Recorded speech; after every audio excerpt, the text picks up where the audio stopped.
A state fair like this is designed not just to showcase agriculture and to allow kids to have a lot of fun, but to highlight innovation and research that's currently underway all across the Heartland. You might not recognize these superheroes of tomorrow. And you want to add the acid? Found in unlikely places, like this biodiesel lab at the University of New Hampshire.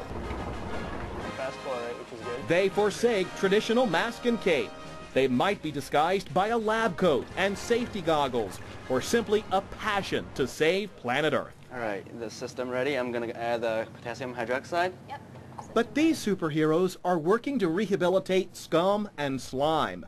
Not the human variety, but algae, converting that green goo into energy for the future. I feel this is extremely important. The political ramifications, the financial ramifications, the environmental ramifications are huge in reducing our usage, dependency on oil as an energy source. One way to reduce that dependency is with biofuels, made from renewable plant material like corn, whose sugars are distilled into ethanol, or soy, whose oils are made into biodiesel. This is just one of the many ways that I think that we can slowly begin to branch out and utilize our environment more, utilize the resources that the earth provides for us. Going green has gone really green, as in this single-celled scum of a plant.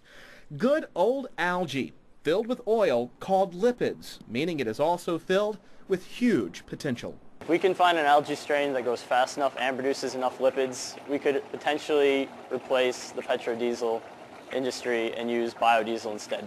Proponents say farming algae for fuel takes on a whole new meaning if you just crunch a few of the numbers. If you're using soybeans to make biodiesel, you'll get about 50 to 60 gallons of fuel per acre per year. Now, Americans already use about 60 billion gallons of diesel a year, and it would take just about all the farmland we've got to meet production. But if you can farm algae... If you're looking at something like algae, which the production is estimated to be somewhere around 10,000 to 15,000 gallons of biodiesel per acre, you're looking at something that about a little bit bigger than New Mexico, or about two-thirds the size of Texas, that can produce enough biodiesel for the whole country. Farming a high-yielding biofuel like algae could help ease competition between fuel and food for land and water. And there is a lot of potential. However, we're looking at various species of microalgae that all of which produce some lipid material. Dr. Lee Janke works to identify the best species and conditions for maximum production. We want rapid growth and a high percentage of lipid material. Algae, under the right growing conditions, will produce over half their dry weight as lipid. That's a goal to shoot for, but it isn't practical yet. Meaning these students have lots of research ahead of them, like finding the most environmentally friendly method of farming algae. We're using salt water because we want to try to save potable water. You might be surprised at another water source that's being looked at here, wastewater. Wastewater is something that nobody really wants, and if we can help purify this wastewater and produce biodiesel from it, then that is two positive steps. Once grown, it's time to harvest the algae. Another research project. It's chemically separated, then separated by centrifuge to isolate the oil. And then we're left over with this paste of algae. It's still not dry enough for our needs.